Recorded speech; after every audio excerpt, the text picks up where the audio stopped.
나이가 들면 들수록 잘 안 되는 것들이 몇 가지가 있습니다. 그 중에 하나가 이 반성입니다.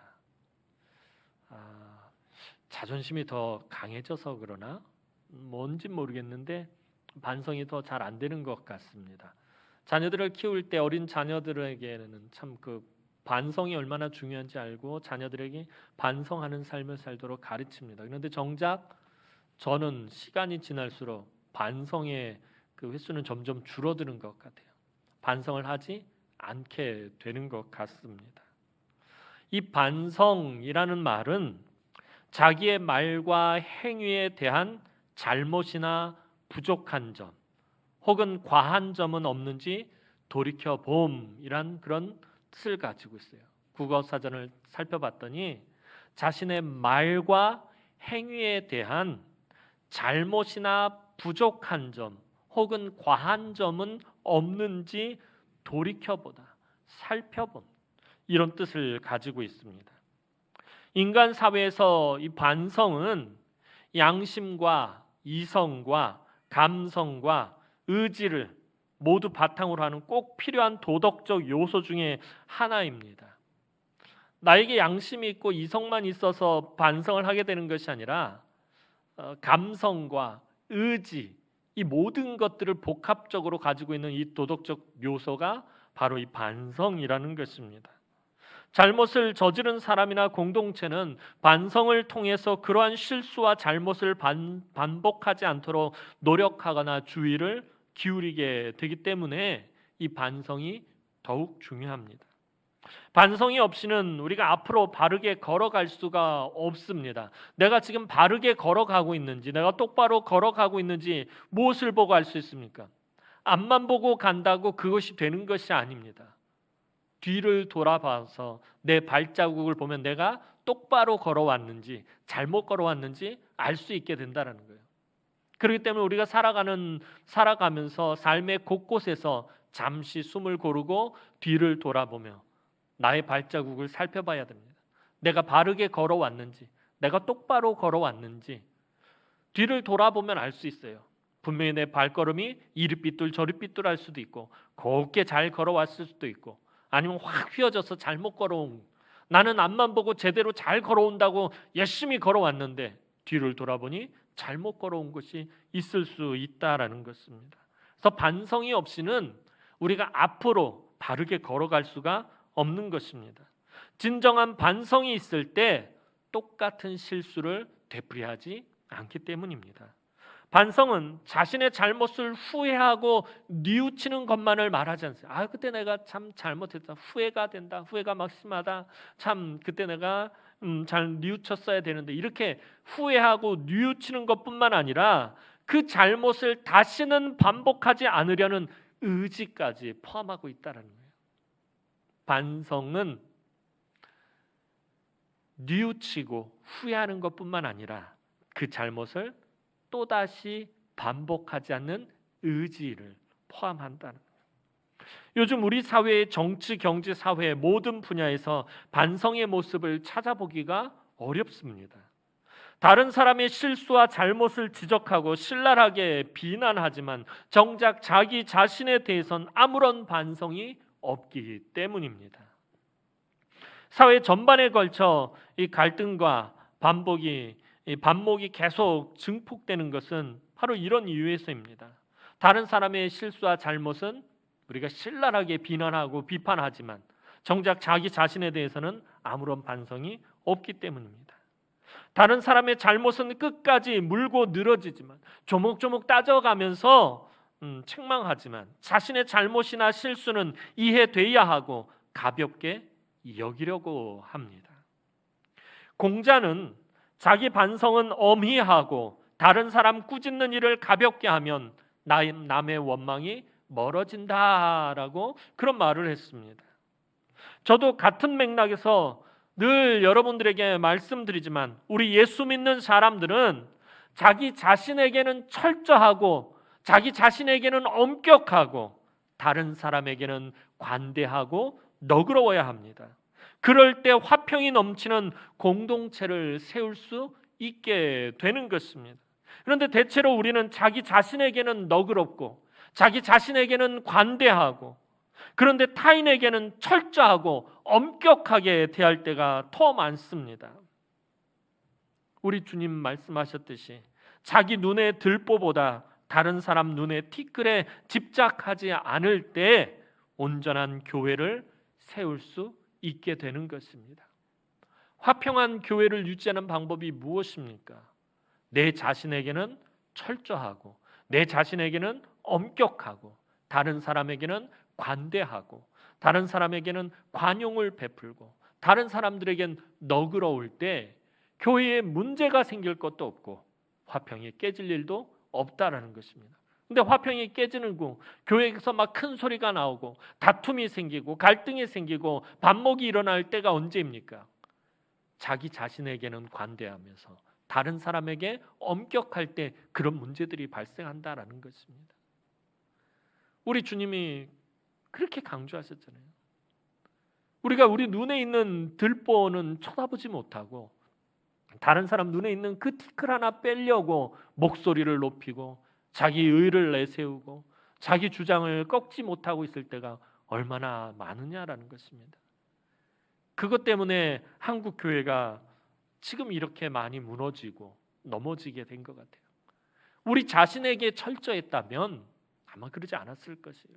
근데 내가 한 일에 대해서는 왜 내 일을 이해를 못 해주는 거야? 나는 이해되어져야 되고 내가 한 잘못은 가볍게 여기고 그러나 다른 사람의 잘못에 대해서는 너무나도 큰 소리를 높이기 때문에 교회의 화평이 깨지고 교회가 무너지게 되는 것을 보게 됩니다. 결국에 자기 반성이 없기 때문에 그런 것이에요. 오늘 본문이 기록된 신명기는 어떤 의미에서는 이스라엘의 반성문과 같은 성격을 가진 성경입니다. 모세는 지난 40년을 돌아보며 이스라엘 자손들의 잘못을 철저히 반성하고 마음을 새롭게 하여 가나안 정복을 시작하기 위해 신명기 말씀을 선포하고 있습니다. 이스라엘 백성은 어느덧 40년의 광야의 모든 훈련을 다 마치고 드디어 하나님께서 이스라엘 자손들의 조상인 아브라함과 이삭과 야곱에게 약속하신 그 약속의 땅에 들어갈 때가 되었습니다. 모세는 우선적으로 약속의 땅에 들어가기에 앞서서 지나간 과거를 돌이켜보며 왜 우리가 이 척박하고 거칠고 메마른 광야에서 이렇게 방황할 수밖에 없었는가를 말하고 있습니다.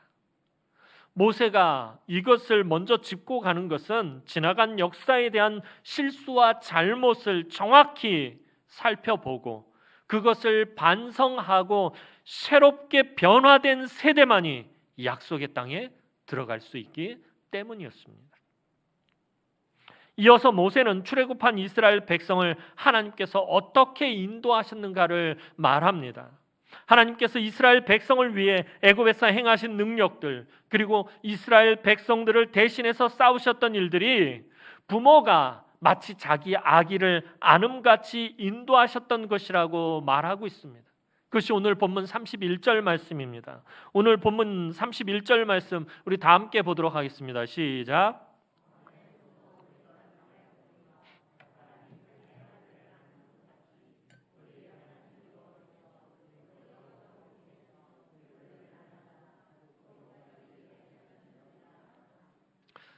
이스라엘 백성들은 그 척박한 광야를 힘겹게 자기들이 걸어서 왔다고 그렇게 생각할 때가 많았어요. 이 거칠고 메마르고 먹을 것도 없는 이 황량한 광야를 자기들이 힘겹게 자기들 발로 걸어서 왔다고 생각했지만 하나님은 마치 엄마가 자기 아기를 안고 가는 것처럼 백성들을 돌보셨노라고 그렇게 모세를 통해서 말씀하고 있다라는 것입니다.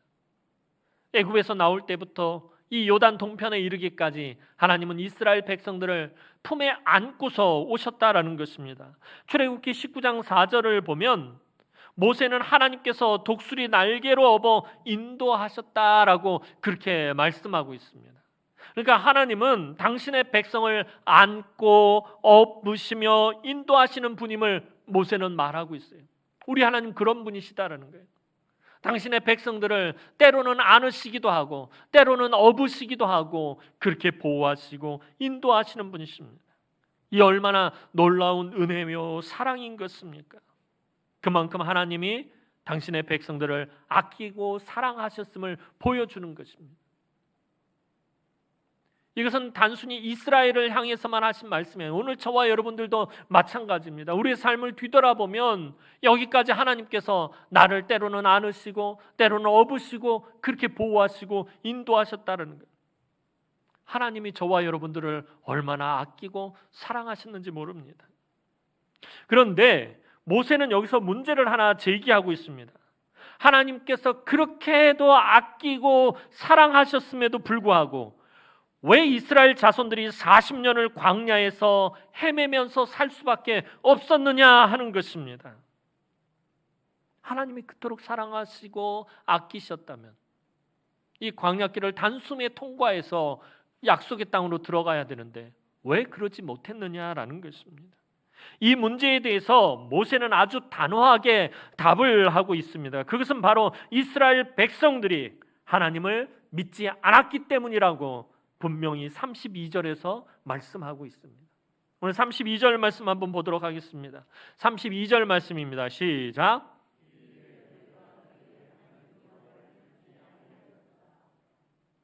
이 일에 너희가 너희의 하나님 여호와를 믿지 아니하였도다.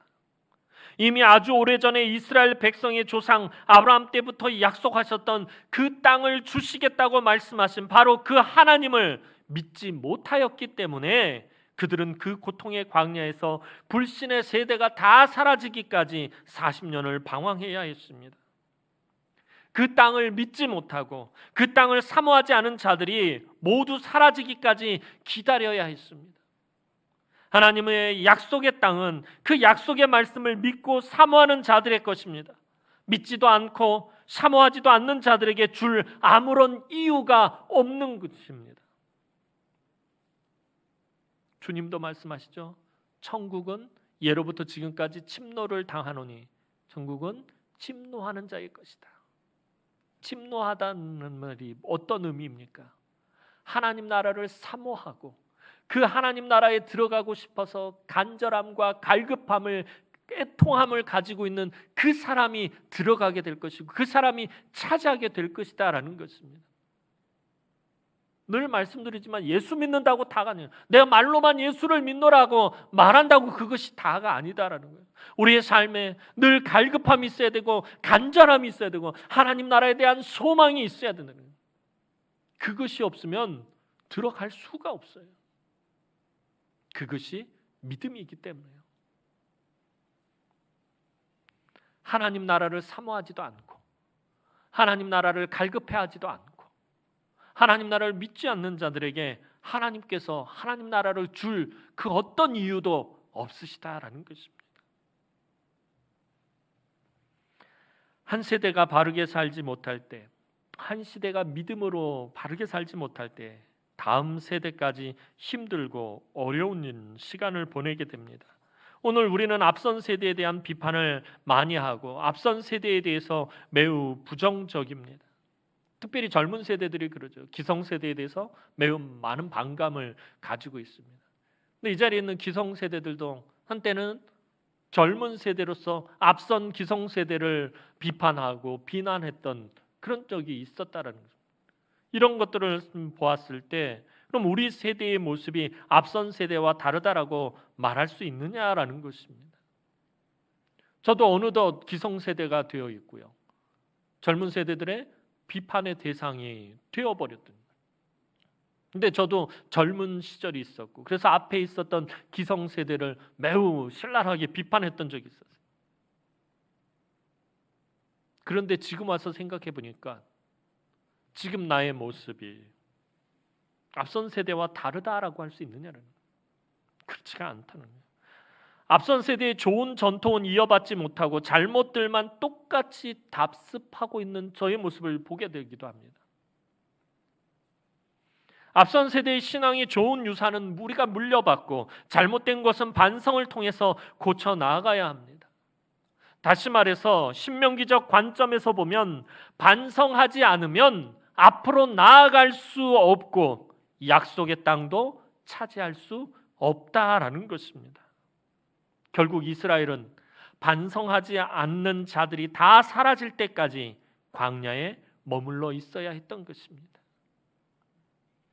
이스라엘 백성들은 자신들의 앞에 펼쳐진 광야의 힘들고 지치고 고단함 때문에 그것보다 더 큰 능력을 행하시는 하나님을 보고도 믿지 못했습니다. 이스라엘 백성들 앞에는 하나님의 능력과 인도하심과 보호하심의 상징인 불기둥과 구름기둥이 항상 있었지만 백성들은 하나님이 함께 하심을 믿지 않으려 했습니다. 마치 우리가 우리 앞에 힘들고 어려운 일이 펼쳐질 때 그동안 하나님께서 베풀어 주신 모든 것을 다 잊어버리고 하나님을 의지하지 못하는 것과 같습니다. 삶 속에서 우리가 살아가면서 하나님께서 주신 감격과 감동과 은혜와 사랑과 축복, 그리고 지금까지 내가 살아올 수 있었던 모든 것들을 우리는 일순간에 잊어버리고 하나님을 믿지 못하고 의지하지 못할 때가 참으로 많은 것을 보게 됩니다. 히브리서 기자는 히브리서 11장 6절에 이렇게 말하고 있습니다. 히브리서 11장 6절 말씀 우리 다 함께 한번 보도록 하겠습니다. 시작. 믿음이 없이는 하나님을 기쁘시게 하지 못하나니 하나님께 나아가는 자는 반드시 그가 계신 것과 또한 그가 자기를 찾는 자들에게 상 주시는 이심을 믿어야 할지니라. 믿음이 없이는 하나님을 기쁘시게 못한다라고 분명히 말하고 있습니다. 저는 믿음이 없이는 하나님을 기쁘시게 할 수도 없고 구원의 길에도 나아갈 수가 없습니다. 하나님의 능력을 보고도 믿지 못한 이스라엘 백성들이 광야에서 사라지고 하나님을 믿는 새로운 믿음의 세대만이 가나안 땅으로 들어갈 수밖에 없었던 것은 당연한 일이었습니다. 자신의 삶을 되돌아보면서 내가 하나님 앞에서 잘못된 삶을 살았구나 반성하는 것이 바로 믿음인 것입니다. 그 믿음이 없이는 하나님을 기쁘시게 할 수도 없고 약속의 땅에 들어갈 수도 없다라는 것입니다. 오늘 이곳에서 예배하는 사랑하는 우리 귀한 성도들, 지나온 개인의 신앙 역사를 되돌아보시기 바랍니다. 여러분들의 삶을 되돌아보시기 바랍니다. 하나님께서 여러분을 어떻게 인도하셨는지, 얼마나 큰 은혜를 베푸셨는지 살펴보시기 바랍니다. 인생 전체를 살펴보지는 않는다 할지라도 올 한 해만이라도 하나님께서 나를 어떻게 인도하셨는지, 어떻게 보호하셨는지 여러분들 한번 살펴보시기 바랍니다. 그 가운데서 여러분에게 시련이나 어려움과 힘든 일이 찾아왔을 때 여러분은 어떤 반응을 보이셨습니까? 혹시 광야에 믿지 못하던 이스라엘 백성의 모습은 아니었는지 살펴보시고 반성의 기회를 갖고 회개의 시간들을 올해가 가기 전에 하나님 앞에서 분명히 가지시기 바랍니다. 아울러 여러분의 믿음이 약함을 하나님께 정직하게 고하시고 하나님의 크신 은혜를 또한 간구하시기 바랍니다. 2020년에 철저한 회개와 자기 반성 없이 2021년에 은혜가 있을 수 없기 때문입니다. 올해의 나의 믿음을 바라보고 올해 나의 신앙생활을 바라보면서 자기 반성이 없다면 내년에도 올해와 똑같을 수밖에 없다는 거예요. 다람쥐 쳇바퀴 돌듯이 그것을 반복하는 삶을 살 수밖에 없어요. 철저하게 자기 반성이 있어야 합니다. 교회와 다른 성도들의 반성거리를 보라는 것이 아니라 자기 반성을 철저히 하라는 거예요. 우리 반성하자고 그러면은 우리 대번에 하는 것이 무엇이에요? 자기 반성이 아니라 주변을 돌아본단 말이에요. 교회가 뭘 잘못했고 누가 뭘 잘못했고 다른 사람의 반성거리를 자꾸 우리는 찾아보게 돼요. 다른 사람의 반성거리를 보라는 것이 아니에요. 다른 사람 눈에 있는 티끌을 보지 말고 내 눈 안에 있는 들보를 끄집어내야 되는, 자기 반성을 철저히 해야 한다는 거예요. 사랑하는 성도 여러분, 올 한 해 우리는 모두 코로나19로 인해서 너무나도 힘들고 어려운 시간들을 보냈습니다. 이 답답한 시간이 얼마나 더 오래 지속될지는 아무도 모릅니다. 내년에 더 좋아질 거라는 막연한 우리가 희망을 가지고 있지 사실 내년이 어떻게 될지는 아무도 모릅니다. 지난번에 말씀드렸듯이 하나님의 고난과 연단과 시련의 시간을 단축하는 가장 좋은 방법은 철저하게 하나님 앞에서 낮아지는 것입니다. 겸손해지는 것입니다. 다시 말해서 철저하게 그리고 겸손하게 반성하는 것입니다. 우리 모두는 코로나19로 인해서 참 힘들고 고단한 한 해를 보냈지만 사실 하나님이 저와 여러분을 안으시고 업으시고 여기까지 인도하셨습니다. 코로나19가 얼마나 전염성이 강한 바이러스인지 모릅니다. 우리 모두가 다 감염되어도 이상할 게 없는 것입니다. 이 코로나19가 무서운 것이 치사율에 있는 것이 아니라 이전에 이 다른 바이러스들을 오히려 이 코로나보다 치사율이 훨씬 더 높아요. 그럼에도 불구하고 이 코로나19가 무서운 건 뭐냐면 감염이 너무나도 잘 된다는 거예요. 막 급속도로 감염이 되어져 버린다는 거예요. 요즘 그러잖아요. 갑자기 지금 우리나라에 좀 확진자가 900명이 넘어가고 있어요. 순식간에 막 감염이 되어 버리는 거예요. 사실 이 자리에 앉아 있는 저와 여러분들 다 감염돼도 이상할 것이 없는 거예요. 그 정도로 이 코로나 바이러스가 감염이 무서운 거죠. 그럼에도 불구하고 저와 여러분들 오늘 이렇게 하나님 앞에 나와서 예배할 수 있는 것, 하나님께서 긍휼을 베푸셨기 때문에, 하나님 은혜를 베푸셔서 은혜의 손길로 막아주셨기 때문이에요.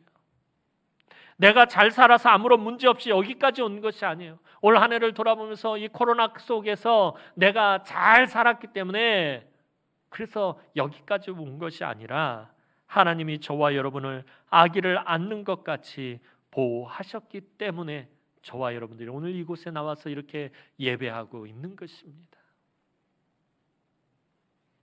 이제 하나님께서 이 나라와 이 민족과 이 사회와 특별히 한국교회를 치료하시고 회복시키시는 은혜의 역사를 체험하기를 원한다면 오늘 하나님께서 이 땅을 어루만지시면서 이 땅을 고치시고 회복시키시는 이런 은혜의 역사를 우리가 체험하기를 원한다면 오늘 요단 동편에서 가나안 땅을 차지하기 전에 먼저 철저하게 반성했던 모세와 이스라엘 백성들처럼 신앙의 반성이 선행되어야 한다는 거예요. 말씀을 준비하면서 저도 참 많이 반성을 했어요. 올 한 해 나의 모습을 보면서 하나님 앞에서 더 기도할 수 있었는데 기도하지 못했고, 더 하나님 앞에 부르짖을 수 있었는데 부르짖지 못했고, 우리 성도들을 더 품을 수 있고 더 사랑할 수 있고 더 아낌없이 줄 수 있었는데 그러지 못했던 것이 너무나도 많다라는 것을 다시 한번 살펴보게 되었어요. 오늘 저와 여러분들도 철저한 신앙의 자기 반성이 있어야 될 줄 압니다. 내가 하나님 앞에서 더 온전히 예배할 수 있었는데, 더 감격과 감동을 누리며 그 예배의 은혜 속으로 내가 들어갈 수 있었는데, 내가 더 섬길 수 있었고, 더 헌신할 수 있었고, 더 사랑해 줄 수 있었고, 더 용서할 수 있었고, 더 관용을 베풀 수 있었고, 더 하나님 앞에서 기도할 수 있었는데 그러지 못했던 것들에 대해서 우리가 철저하게 자기 반성이, 아까 말씀드렸던 것처럼 다른 사람 쳐다보지 마세요. 다른 사람이 어떻게 되었든지 그걸 보지 마세요. 그걸 보기 때문에 교회에 문제가 생기는 거예요. 나한테 철저하고 나한테 엄격하기만 하면 우리가 서로에게 문제가 될 것이 없는, 부딪힐 것이 없는 것이. 올 한 해 정직하게 하나님 앞에서 정직하게 우리의 삶을 좀 돌아봤으면 좋겠습니다. 더 넓게는 지금까지 살아온 내 평생의 삶을 다시 한번 돌아보면서 내가 온전히 바르게 걸어왔는지, 자기 의를 나타내고 자기를 주장하고 자기 고집을 내세우면서 그렇게 하지는 않았는지 우리가 철저하게 반성의 시간들을 가졌으면 좋겠습니다. 오늘 사실 요단 동편에 있는 이 이스라엘 자손들은 엄밀히 말하면 반성할 것이 없어요. 앞선 세대들이 문제를 일으켰지 이 세대들은 잘못한 것이 없어요. 이 세대들은 지금 믿음으로 똘똘 뭉치고 하나님의 약속의 땅을 향해서 그 눈이 바로 향해 있는 그런 세대들이에요. 그럼에도 불구하고 모세가 이스라엘 자손들 새로운 세대들을 그 땅에 모아놓고 철저하게 반성하고 있다는 거예요. 반성하여서 새롭게 변화된 세대들만이 하나님 나라에 하나님이 약속하신 곳으로 들어갈 수 있기 때문입니다. 그래서 저와 여러분들이 반성해야 하는 것입니다. 그런데 저와 여러분들이 반성하면 하나님께서는 저와 여러분들을 책망하거나 비난하시거나 비판하시는 것이 아니라 하나님은 늘 그러하셨듯이 우리보다 앞서서 행하신다라고 오늘 모세는 말하고 있습니다. 철저하게 반성하면서 이렇게 하나님 앞에서 철저하게 반성했을 때 하나님은 어떻게 하시는가에 대해서 모세가 말하고 있습니다. 그것이 바로 오늘 본문 33절 말씀입니다. 33절 말씀 우리 다 함께 보도록 하겠습니다. 33절입니다. 시작.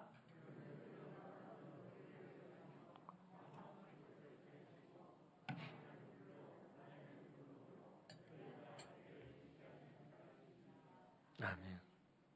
하나님, 우리가 하나님을 믿지 못했었습니다. 하나님 앞에서 패역했었습니다. 하나님 앞에서 목이 곧은 백성이었습니다. 하나님 앞에서 정말 교만했었습니다. 하나님 앞에서 원망하고 불평했던 자들입니다. 철저하게 자기 반성을 했더니 하나님께서 어떻게 하신다고 그래요? 하나님께서 너희보다 먼저 그 길을 가시며 장막 칠 곳을 찾으시고 밤에는 불로 낮에는 구름으로 너희가 갈 길을 지시하셨다라고 오늘 모세는 그렇게 말씀하고 있습니다. 하나님께서는 분명 오늘 이 시간에도 여러분보다 앞서 행하시며 여러분이 거할 곳을 찾으시고 밤에는 불로 낮에는 구름으로 우리의 행할 길을 인도하시고 지시하신다라는 것입니다.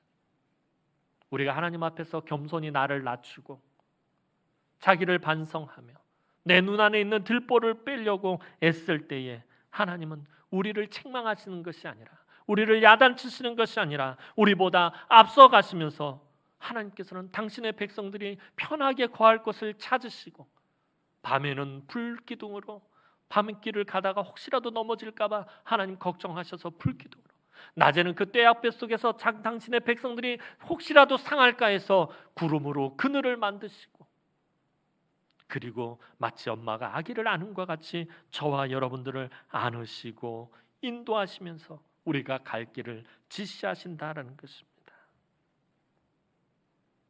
그러한 은혜를 누리시기를 원하신다면 오늘 우리가 하나님 앞에서 겸손히 철저히 자기 반성이 있어야 할 것입니다. 그럼 하나님께서는 분명히 여러분보다 앞서 행하시면서 여러분보다 앞서 나가시면서 여러분들 앞에 있는 방해물들을 제하실 것이고 치우실 것이고 푸른 초장과 쉴만한 물가로 저와 여러분들을 인도하실 것입니다. 그러한 하나님의 사랑과 은혜를 누리며 하나님의 말씀과 우리를 향한 그분의 뜻과 비전을 믿고 순종으로 2021년 하나님의 약속의 땅으로 들어가서 그 땅을 정복하고 차지하고 치유하고 회복하는 그런 풍성한 은혜와 복을 누리시는 사랑하는 주의 귀한 우리 남흥의 모든 성도들이 되기를 주님의 이름으로 축원합니다. 기도드리겠습니다. 사랑과 은혜가 많으신 아버지 하나님, 은혜와 사랑을 진심으로 감사를 드립니다. 올 한 해도 돌이켜보니 모든 것이 다 하나님의 은혜요 사랑이었음을 고백합니다. 그러나 하나님, 우리에게 또한 허물이 많음을 이 시간에 고백합니다.